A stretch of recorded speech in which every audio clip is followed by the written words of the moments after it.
Ryan, we're doing the District Queer Comedy Festival 2020 Night 2. Night 2, online edition. I'm Ryan. I'm Kelsie. And we are the producers of this festival, and we'll be co-hosting both shows tonight. Yes. We have a great lineup for you tonight. We have a half digital, half live lineup for you, which we will explain more about later. But without further ado, Ryan, would you like to introduce our first performer? Yes, our first performer is a comedian from Baltimore. He has specials available on Amazon Prime. A new special will be coming out soon. And he also co-hosts the podcast available anywhere podcasts are located called Thwarp, a podcast for big fans. Please welcome Michael Furr. Woo! Yay! That's right. I started a podcast in the pandemic. That's right. That's right. I've reached peak middle-aged white guy. Thank you so much. Yes, my name is Michael Furr. No, don't adjust your streaming devices. This is the color I actually am. Thank you very much. Yes, I am incredibly white. I am so white. I did a 23andMe and the results were the ingredients of mayonnaise. Thank you very much. Yes, a little bit about me. Don't you love when people say that in stand-up? A little bit about me. It's all about you. A little bit about me. I am gay, so thank God, because I would be in the wrong festival if I weren't. Yes, how gay am I? My day job is coaching improv. So I win. So, you know, just in case there's a contest later, I'm like, I coach him, I win. Improv is great, by the way. I make fun of it a lot because I'm allowed, you know, it's my thing. I can make fun of it. But you meet some really interesting people doing improv. I recently did an improv workshop at CCBC Community College here in Baltimore. And I met a young woman, and on the first day of the program, she walked up to me and handed me a card that says, "Hello, my name is Tyler, and I identify as a cat." Okay, well, hello. I don't know what your pronouns are. I'm sorry. I'm trying to be very respectful, but my cat just ignores me, so I don't know how to deal with this. But then, you know, she was really good. You know, she's actually really good at improv. You know, she'd be pretending her entire life she wasn't a cat. So, you know, it was really good, you know, for her to get to perform. And I'd let her know, it's like, you know, at the end of the program, like, you're very talented. I hope you do pursue improv, you know, in a more serious way as an adult. But just real quick, while I have you face to face, you are ruining this, bitch. You are ruining this for people. You're not a cat, all right? So stop making fun of something that people actually have to do, which is tell people how they identify. You're not. Thank your mother for the check, okay? Just thank your mother. I'm gonna pay my phone bill with it. Thank you so much. So yeah, so I am gay. I'm middle-aged. I know, shocker. You're like, you're from Generation X with that lip ring, fucked up eyebrow from a piercing that never healed correctly, sitting on a wallet chain. I am literally sitting on a wallet chain right now. Yeah, that's right. I am Gen X, just condensed down to its barest essentials. I am so fucking 90s, they might as well just call my sex life the Iraq War. But mostly because it also involved a lot of 18-year-old soldiers who regret growing there. But, you know, I just wanted to point that out. I am a gay man. I'm a cisgendered white male. Sorry. But I am a male feminist. I'm a feminist. Although I don't call myself that because I am not a straight man trying to have sex with a woman with an asymmetrical haircut. So I don't refer to myself as that. But I am a feminist. And I know I'm a feminist because I do the feminist thing. I do the right thing. When I'm walking alone down the city streets late at night, and I see a woman or a female presenting person who is also walking alone down the street at night, before I pass by her, I'll gay it up by like 75% so she knows she is safe. You know what I mean? Like, you have to do it. She has to know that she is in no danger. You're just walking like normal, and then you're like, don't worry, bitch, no one's gonna sexually assault you, not on tonight. Not in that shirt and skirt combo. Or, you know, like, you just need to let them know that they're safe. That's the way we do that. I'm very happy to be here. Welcome to my kitchen, I guess, is where our comedy show. Here's my basket of masks. There's my basket of masks. Thank you. My tray of alcohol. Yes, there's also a cake back there. You know, I got all the essentials just ready to survive the pandemic. Yes, we are doing the pandemic, unfortunately. It's not great, but we're making it work. You know, we're doing these online comedy shows, which have been such a saving grace. They've been a lot of fun. But when we first started doing them, like back in March, I was like, well, are we just going to do our same material? Like, are we just going to do our same sets just online? Because almost all of my material is about having anonymous hookups with closeted straight men in public restrooms. And I'm like, oh, that's really irresponsible now. You know, not because of their poor unsuspecting wives, but because of the pandemic. You know, I'm still a whore, but I'm not a monster. You know what I mean? But it's been pretty good. You know, I think we've come full circle. You know, I think we really have let the quarantine theme just encompass every aspect of our lives. It has definitely encompassed all of our marketing. I remember back in March, the first quarantine themed commercial I saw was a commercial for Michelob Light. And the theme was, I guess, this is the best type of alcohol to drink if you're sitting alone with your dog. And that's misleading because any type of alcohol is the best alcohol to drink alone if you're sitting with your dog. And also, it's Michelob Light in a can. You're probably alone. You know what I mean? Like, no offense if you're at home drinking Michelob Light right now, but, you know, you're by yourself. You know what I mean? I'm lucky, though. I am not by myself. I've been very lucky to be quarantined here with my wonderful boyfriend. We've been together for almost 11 years. All just in the past 7 months. Really long days here in quarantine. It's been good though. Our life is just basically a never-ending Netflix and chill. Although we like to switch it up. You know, some days we do Netflix and chill. Some days we do Hulu and stress eat everything that's in the fridge. Some days we do Disney Plus and quietly contemplate, are these the end times? You know, like just whatever, just to keep it interesting and fun. But as a comedian, it's kind of nice because now, because of the quarantine, everybody's just on my schedule that I've been on the whole time. Like everybody just stays in their pajamas until dinner. They sleep until noon. They only communicate with each other through video games.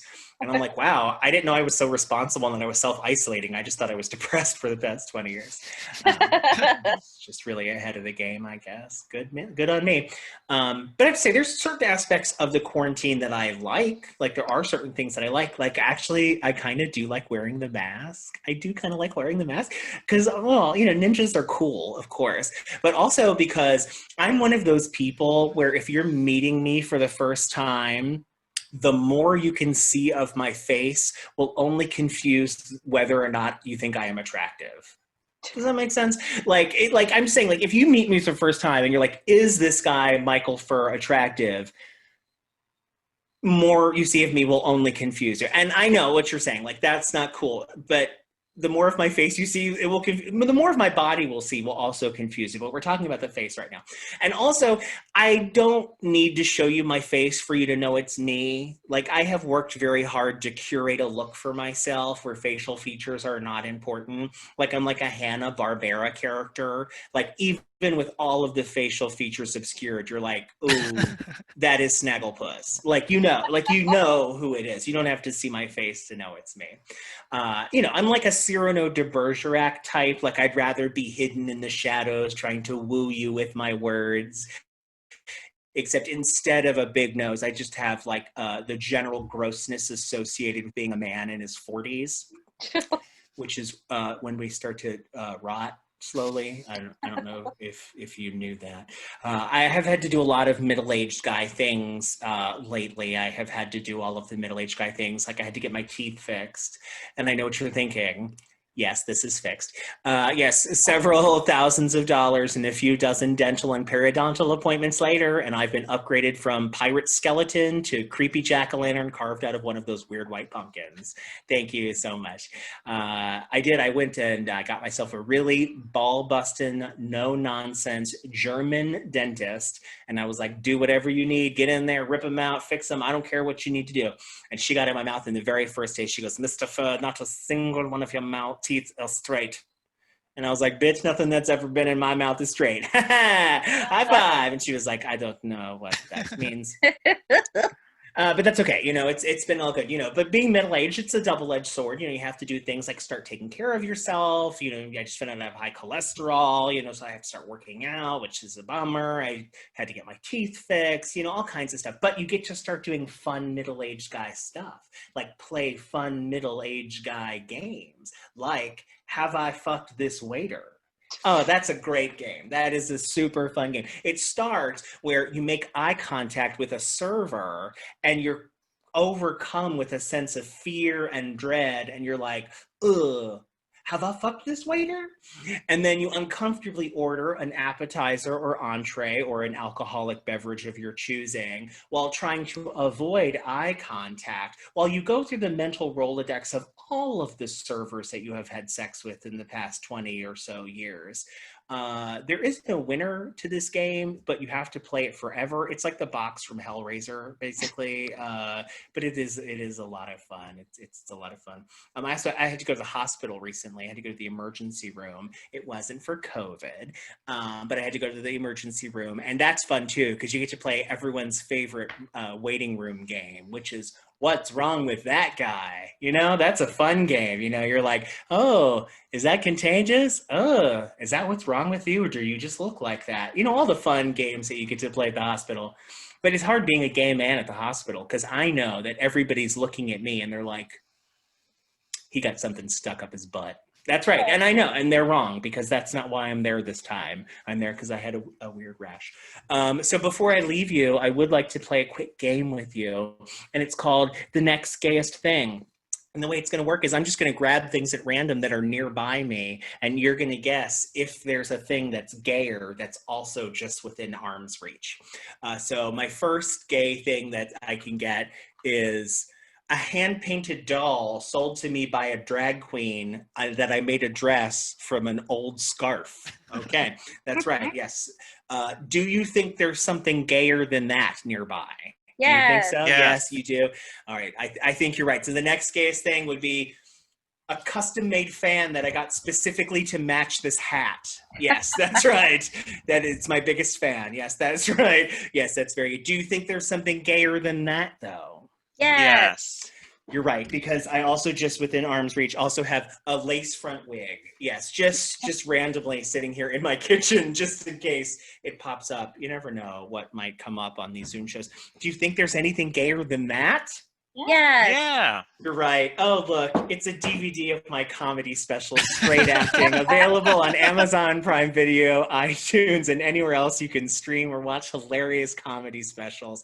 Also available on michaelfurr.com on DVD. I have like 20 left to sell. Please buy a DVD.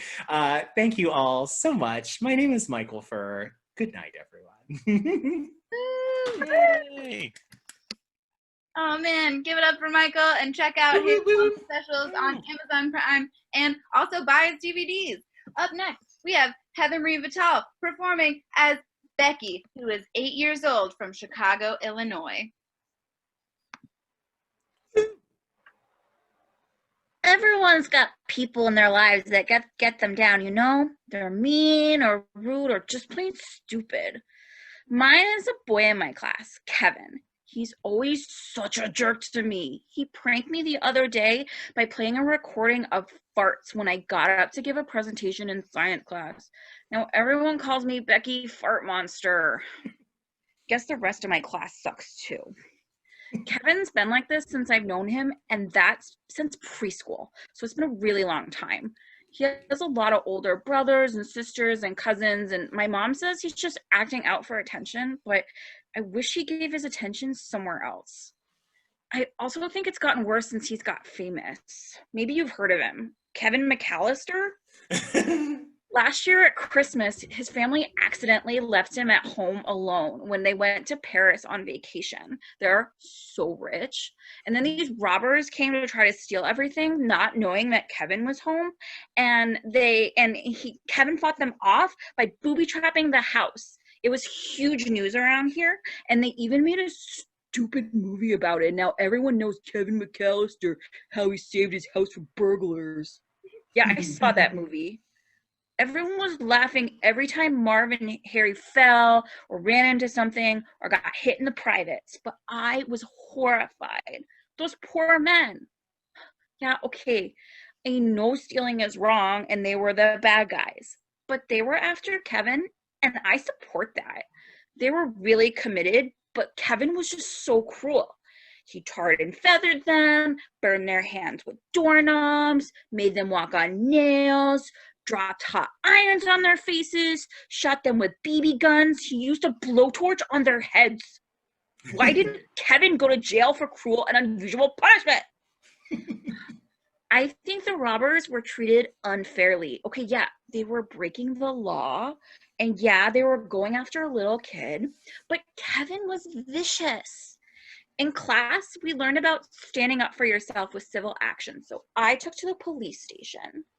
My dad's a lawyer, and we successfully petitioned the court to get Marvin Harry out of prison. We just had to show the movie and show scenes from it, and it described how Kevin routinely violated their Eighth Amendment rights. And now they're free. But Kevin still bothers me. He doesn't care that Marvin and Harry are out because he said he bested them before. But everybody knows that they would have won if that neighbor with the shovel hadn't gotten involved. So next time he makes fart noises when I walk, or tells the biggest dweeb in class that I have a crush on him, or he tries to make me trip, I'm gonna get him back. No, I'm not going to be cruel. My mom told me I have to go high when he goes low. But you know what? I know his family is going on vacation again to Florida. So maybe Kevin will end up in New York where Marvin and Harry are.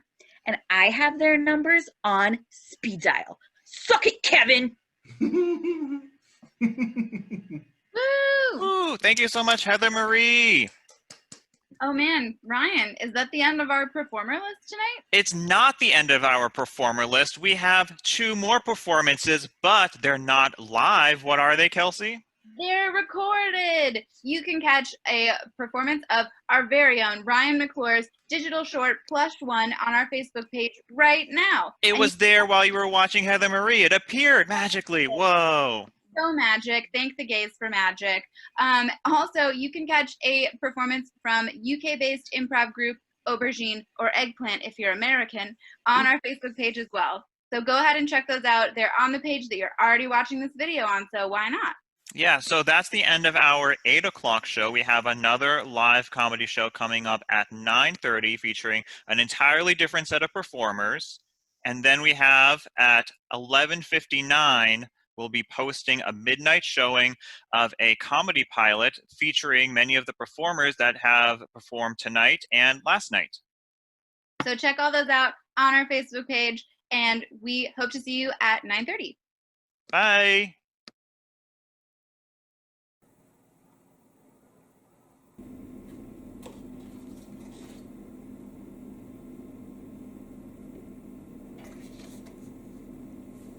Can I tell you something? Promise me you won't judge.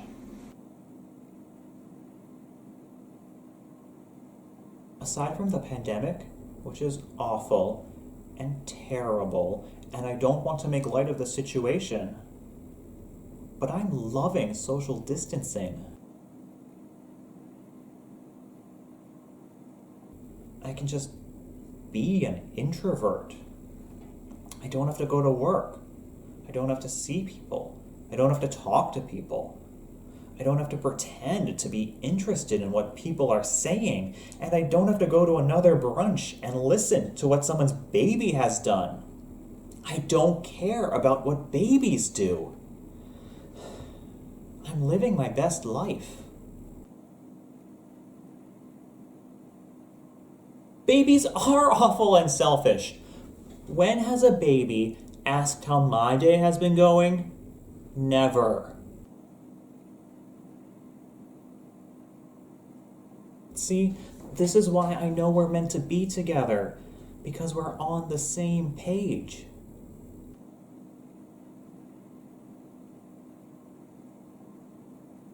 We should become lighthouse keepers. That would be the best. Just the 2 of us, living by the sea together, alone, not having to see anyone for months at a time. You'd look good too in a sweater. A cable knit would look really good with your shoulders.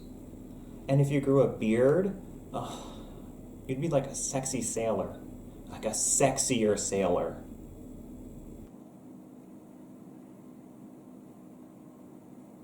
We would be just like Robert Pattinson and William Dafoe in The Lighthouse.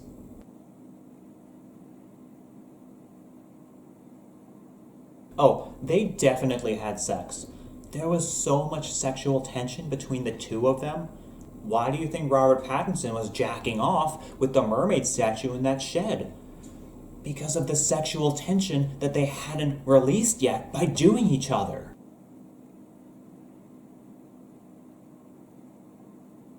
Absolutely would I fuck a merman. I think in the ocean, the ladyfish lays her eggs in a crevice, and then the guy fish just kind of shoots his load all over them. You know, on second thought, I don't think that I'd fuck a merman, because if the merman's going to shoot his load all over me, then it's going to get in my chest hair, and I don't like it when guys come on my chest and I can't take a shower right away because it gets all dry and crusty. I don't know if our lighthouse will have a shower. It might not. It's an island. It may not have any hot water at all. Or it could have a boiler that's so old, by the time the water heats up, the cum is dried up on my chest. It dries quick. Cum dries quick. What about you? Would you fuck a merman?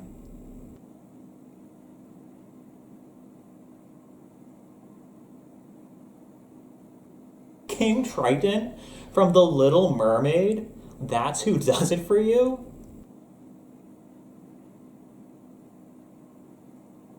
I'm imagining that you're 13 and you watch The Little Mermaid, and then after you take the VHS box and it's yellow because of how long and how many times you've held it, and then you go back to your room and you just beat off while looking at it.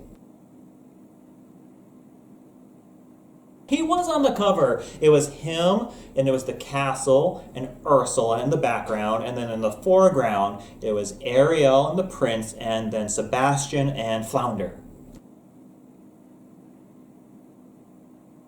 Don't be embarrassed.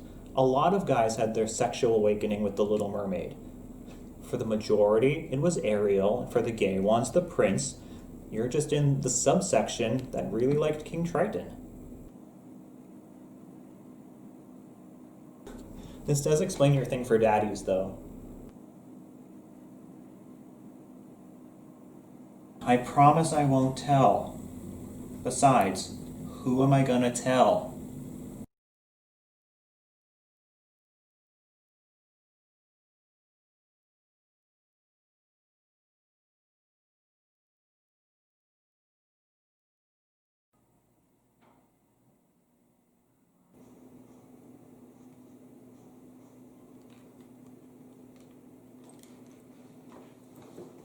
I should get a quarantine hobby. Maybe cooking. Yeah, I don't want to go outside to get ingredients. Oh, I know! I could make Gundam models! I could order them online and they can be delivered here! If I got really good, you could call me Gunpura-senpai! Gunpura. It's Japanese for Gundam model. You don't like it.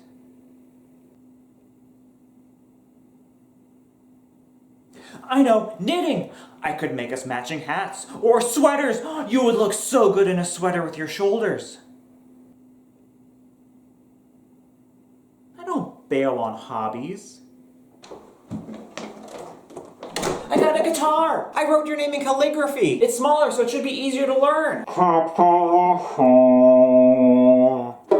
This is so much harder than guitar and ukulele!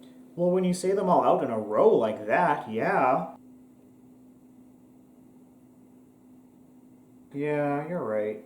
There's no use keeping that stuff if I'm not using it. Oh, we can recondo the condo. Oh, that whole does it spark joy thing, that's just a metaphor. Stuff can't make you feel emotions. No, it can't. Name one thing that makes you feel an emotion. And how does that make you feel? I've literally never felt what you just described. What emotion is that? That's joy?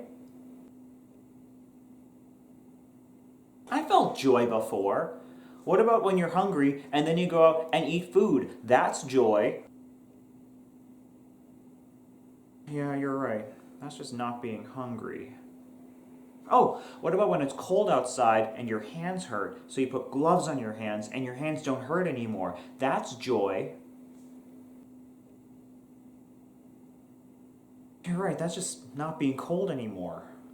Oh, what about when you're tired, but you have a lot of work to do, so you stay up late and get the work done and then you go to bed? That's joy. Yeah, I guess that's just being sleepy and then going to bed.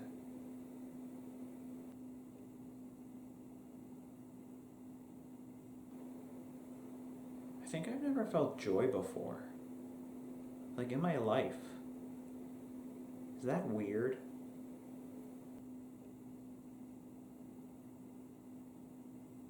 Well, on the bright side, it'll be easier to Marie Kondo the condo.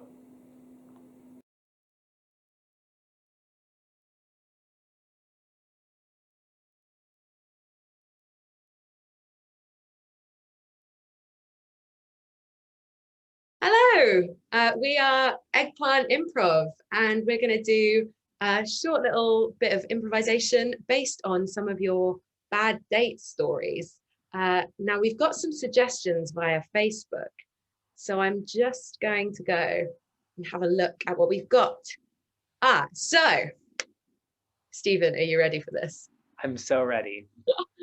A guy once took the phrase suck face a bit too literally, and by a bit too, I mean he literally sucked in as much of my face into his mouth as he could.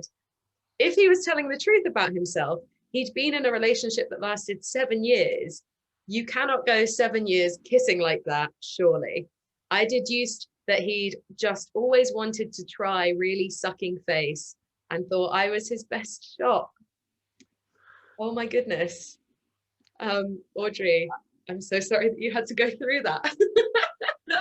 Kind of delighted.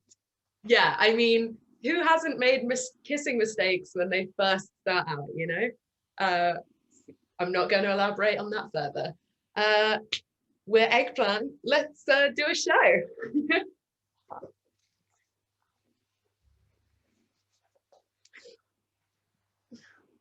I got us popcorn. Is that okay? Oh, my face is a little bit sore. Sorry. Maybe, did you get like a slush puppy thing or something? Like something I can drink?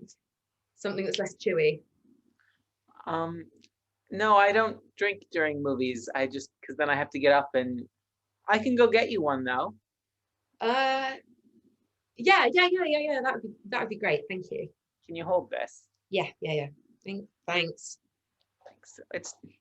I'm sorry again about what happened. Okay. You know, these things happen, so don't worry about it. It's fine. Can I make a confession? Sure, yeah. I don't do this very often. Really? Yeah. That is not necessarily a massive surprise.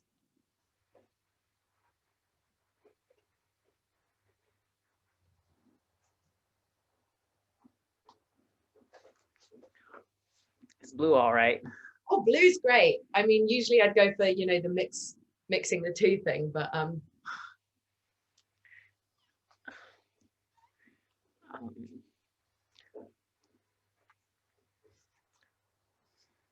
I hope it doesn't hurt. yeah, sorry, I just got a bit of a brain freeze actually. So when you say you don't do this very often, how often is not very often?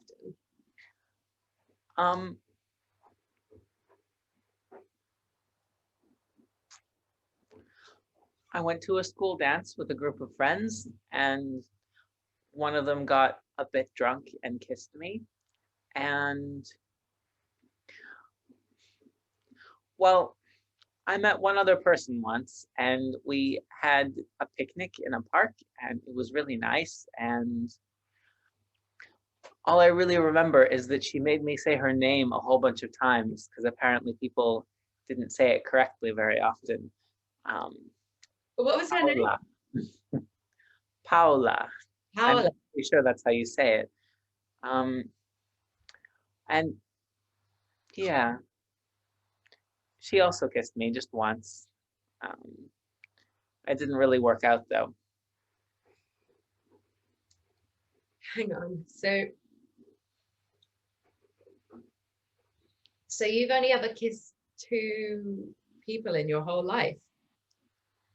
Technically, they both kissed me, which I think might have been part of the problem. I got a little overexcited. Yeah. And anything beyond kissing or?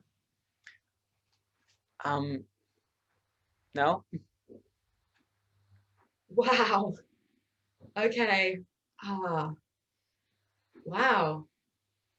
Well, it certainly explains the technique. Okay. I wonder if I'm the best. Sorry, I wonder if I am the best fit for you. Well, I thought you might be a really good choice, actually. Please don't take this the wrong way, but you seem really experienced. Yeah. I suppose so. So, I mean, it's good to learn from the best, right? Oh, I suppose so. I guess I'm not sure how much teaching I really want to do. You know, I kind of thought I was past that at my age. I mean, you seem really nice, and I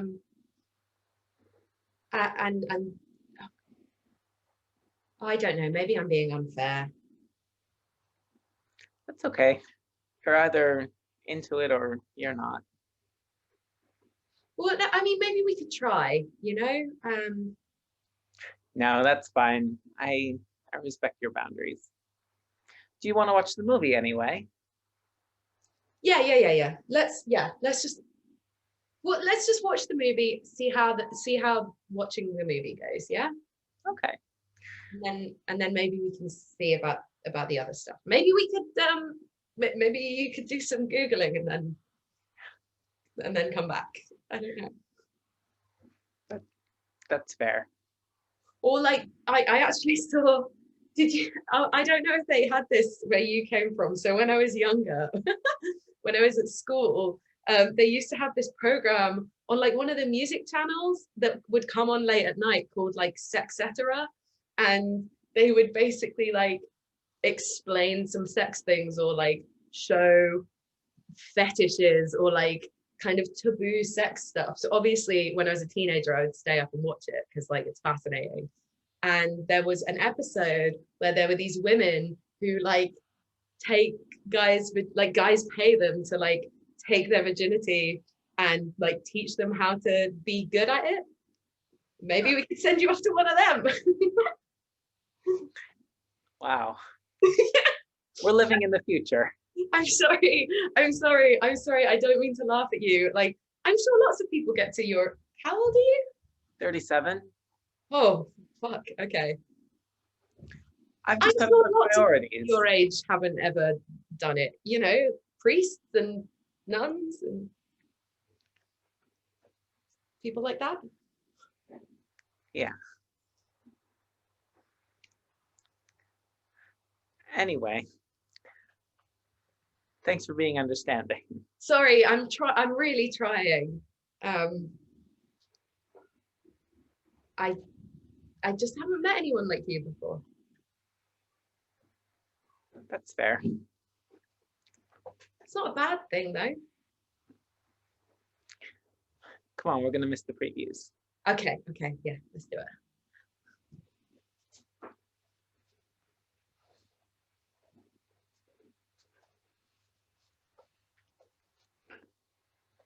Hey, Can I help you? oh, I hope so. You look really good. I meant, you know, with the stock, is there anything that you need or? Yeah, can you reach that box for me? Okay. The one up there. Yeah. I'm gonna have to get a stool. Hang on a second.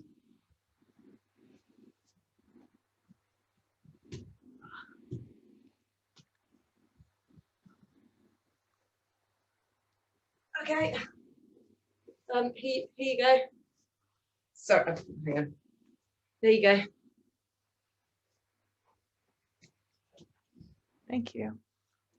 Anything else you need? Yeah. Can I get your number? I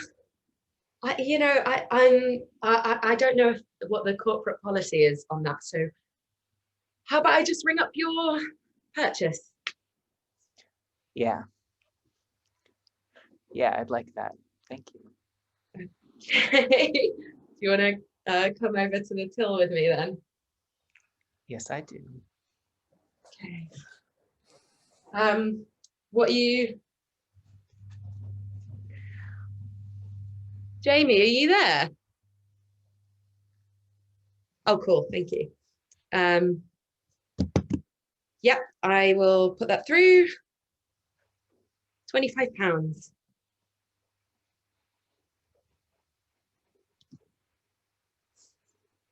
Yeah, I mean it's just beep, contactless. You can do that yourself.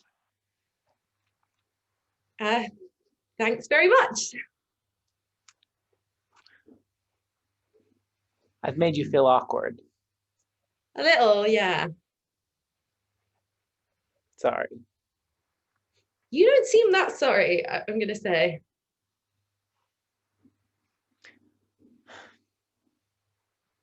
Thank you for getting the box. I know.